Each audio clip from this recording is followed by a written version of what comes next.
Yep, there we go. We're recording. Over to you, King Chocolate. And are you all set to go? I'm all set and totally ready to go like never before. Like never before. Come on, Ann. Like never before. This is it. This is the day. Uh-huh. Is it a So beautiful you day, go. Ann? Is it a beautiful day? Say again. Is it a beautiful day? Yes, it is. It's a beautiful day. I've just heard the trumpet outside playing Happy Birthday. So Oh, sweet. oh, is that what they're doing? They must be having a birthday party down on the beach. You hear them singing happy birthday or playing happy birthday? He's just playing Happy Birthday on the trumpet. Hmm. So what's bothering you today, Chocolate? Oh, I like that question too. What's bothering me today? Because I could be like, how people get that question, how are you doing? And people, hey, everything is great. I could actually say, everything is great, but I can only say that because in my mind, I could just, I guess, blank everything else out and just tell the world and maybe kind of, I don't know, even fool myself to believe that there's it's nothing wrong, nothing happening that's going, out of sorts or anything like that. But man, that's not like a loaded question you just gave me. That's loaded because I can think of things. Like for me, I feel great, right? Yeah. So I'm a happy person, but yeah, there are things that are not going well in my life. Not because everything is not going to go well. I mean, I don't expect it to. What comes to my mind and is relationships, like building relationships. That's what a challenge that is. What a challenge building relationships. Say more. Yeah. So I think this way. I think like knowing myself, I can be a bit strong to some people. I can be a bit strong, like because I'm always looking at how to have more how to have more constructive and meaningful type conversations Mm. where when you go out to like you get invited to gatherings, I think people are not really there to have those kind of conversations. But I'm always willing and able and desiring to have meaningful, powerful type conversations with one person, not in a group. I don't really care for like group conversations because to me it just seems like what are we talking about? Just trivial stuff, and that's just not me. So if I was going to have a complaint about something, it would be connecting with someone or connecting in a group who they kind of trivialize everything to, I would say, it's just my opinion, to kind of hide who they truly are. Like they don't really want to show their true selves. Mm. So they build up this, they want to build an image in your mind that everything is fine. I'm having a good time, having a great life. But then when they go home, it's like they back to the doom and gloom of relationships in their home, go to work, the relationships at their place of work where there's doom and gloom, and they're really not happy. So what can you do about that? What can you do about Yeah. it? Oh man, you just ask these straight out, plain, just these questions, just like, hey, look, you have a complaint. What's the complaint? What's the solution? Well, it's not that simple. I mean, yeah, I asked for the solution, but it's like it's not the whole solution. But there's what little thing, what small thing could you do to switch up, to swirl up, as we say. Well, I love that, and I love that. That chocolate and vanilla swirl uh, Mm-hmm. kind of metaphor. For um, sweetness, right? We're doing sweetness here. that's right. That's right. Yeah. And I think of I was once listening to There's a guy, what's his name? Simon Sinek. You heard the name? I don't know if you heard the name. Okay. No, it doesn't ring a bell. Yeah.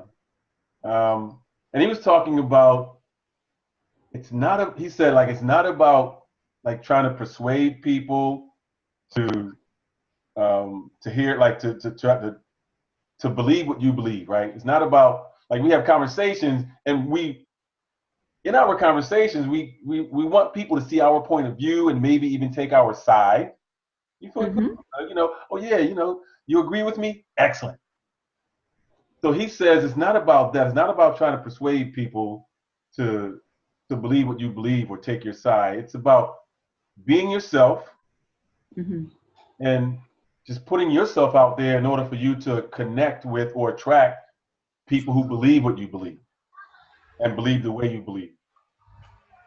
So my solution is be yourself. Yeah. I'm out at gatherings, and I do that as well. And also, I do kind of like at times I see everybody's talking in a group. I'll go there and I'll kind of like ha ha he, and you know, I always I always find myself I always find myself throwing in uh, that little dust of serious like of life, of serious life, of what it is or what it means to be or to do. Mm-hmm. And I'll kind of like get maybe people start talking a little bit about that. And it depends. The way it goes, it depends on the people in the circle, right? Sure. But I usually like to break off to one person. I kind of like start with, hey, a little trivial stuff, like, kind of, and then bring little, make it a little more serious. Get involved in what do they do, what do they like, why are they here, and so on and so forth. And they normally tend to flow. Mm-hmm. Thing is that always got to be aware to not take it too far because people are really not there for that. Yeah. You know? It sounds like what you're really looking for is connection. Is that accurate? Connection on my beliefs.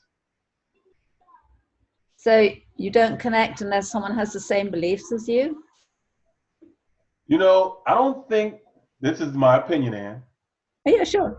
My belief is that connection is really when you connect with someone, it's when you find a common ground, and then there's a connection.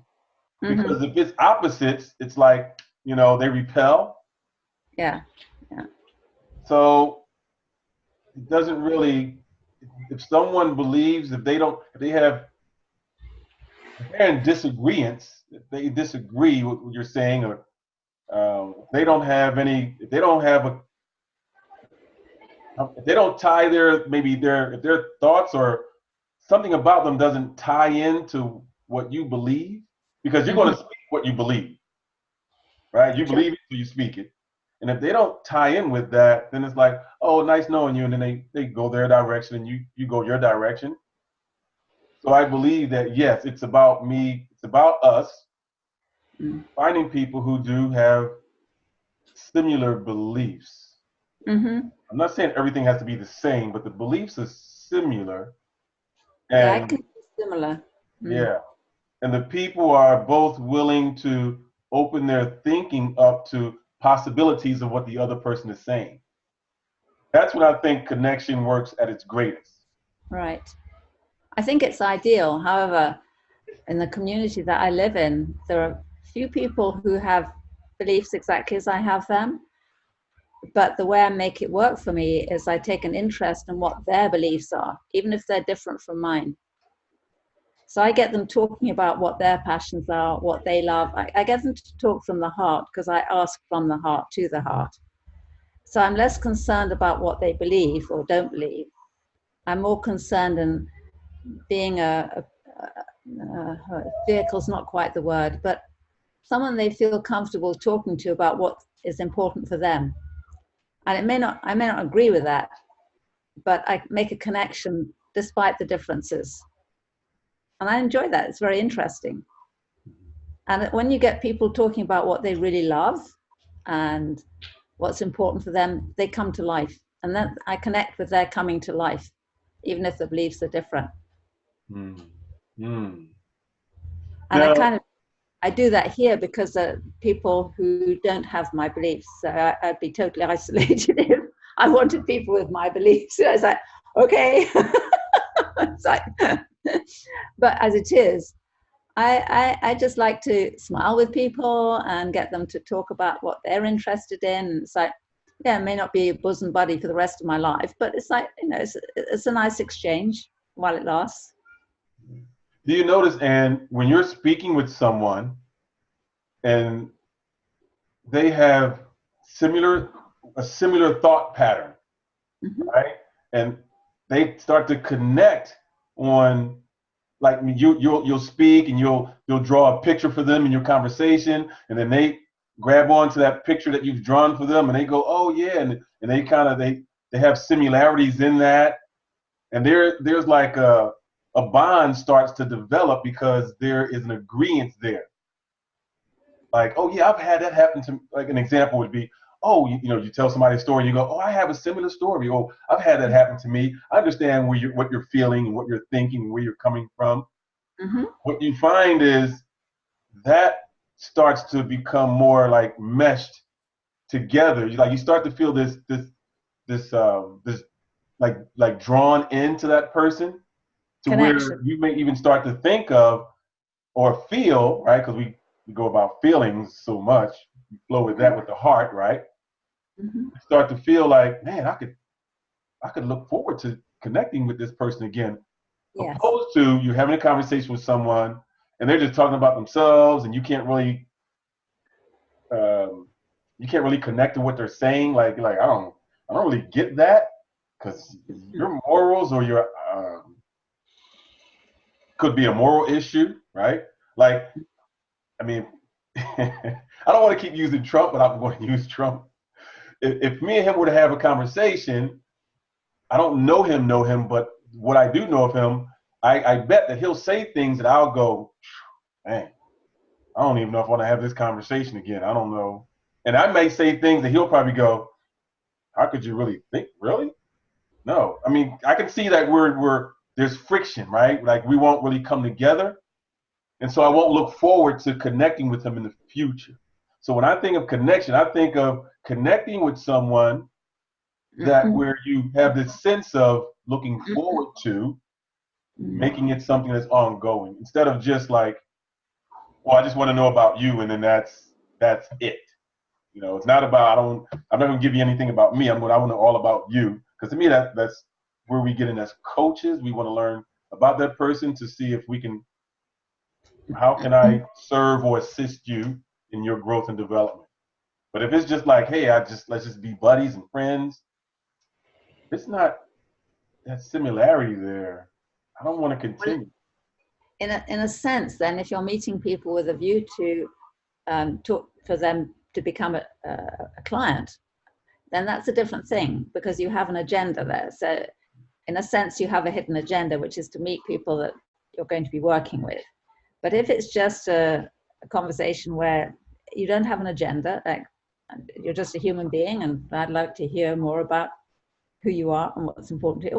Those are kind of crass words, but just to get them to talk about themselves without any expectation of an outcome.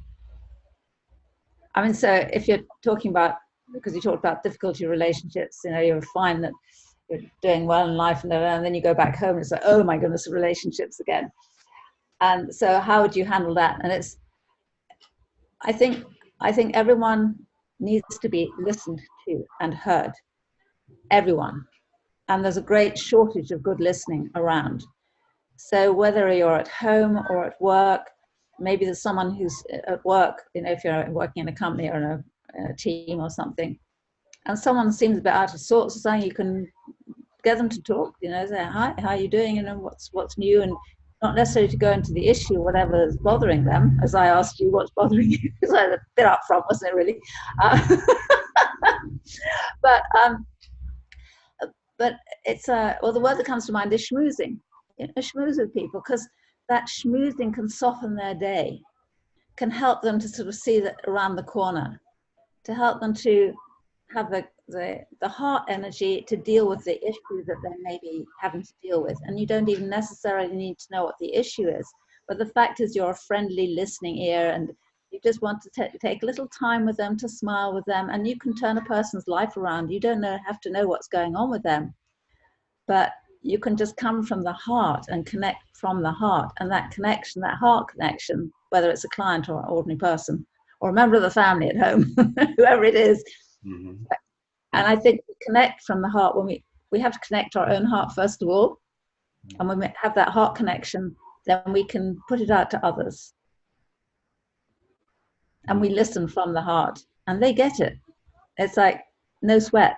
But it starts with the connection to our own heart and the feeling that we have of our own worth, value, that sense of, I'm a dignified human being. I am not important in the self-important sense, but I have value in life. I value myself. I care for myself. And it's an honor to connect with someone who I maybe don't know, maybe only smile at once, or that's it. But it's a way of putting that energy of the heart out unconditionally around you. And I know home and office can be a little bit more challenging because there are issues, there are agenda. You know, it's like you have to get something done, or there's, when you're actually engaged in a working environment, whether that's home or work, that's not so easy. But we can develop that connection to the heart within us.